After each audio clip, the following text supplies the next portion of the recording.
La suite tant attendue des aventures d'Emily in Paris est enfin sortie. Ce mercredi 21 décembre, les fans ont pu se délecter des nouveaux épisodes de la série portée par la talentueuse Lily Collins et les autres comédiens du programme.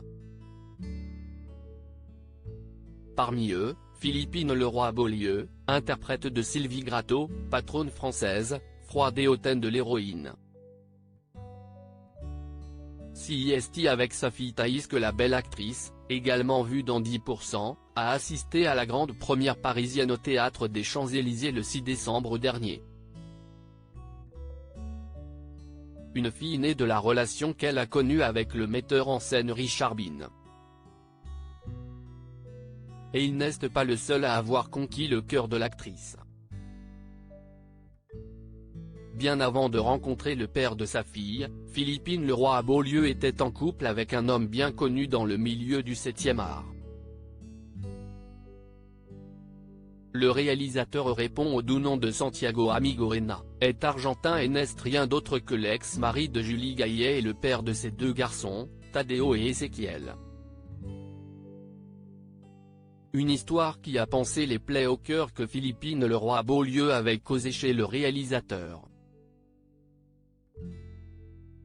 Santiago Amigorena, brisé par sa rupture avec Philippine Leroy-Beaulieu s'il a raflé le cœur de plusieurs comédiennes, Julie Gaillet donc mais aussi Juliette Binoche de 2006 à 2009, Santiago Amigorena est surtout tombé éperdument amoureux de Philippine Leroy-Beaulieu, avec qui la relation a duré 2 ans.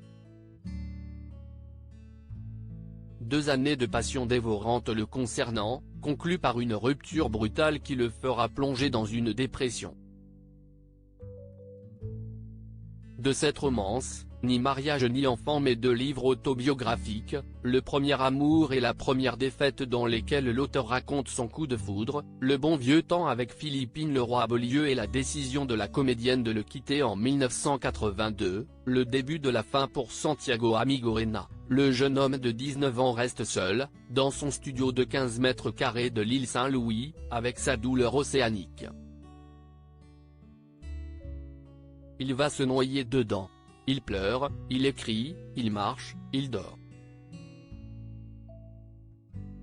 Il recouvre les choses et les êtres de son malheur. Il survit grâce à un groupe d'amis, part à Naples et en Touraine, fait des phrases et des phrases sur sa passion en miettes, détruit les couples croisés raconte le JDD à l'époque. Une période heureusement révolue pour celui qui, désormais marié à Marion Quentin, est devenu papa pour la 3e fois en août 2019.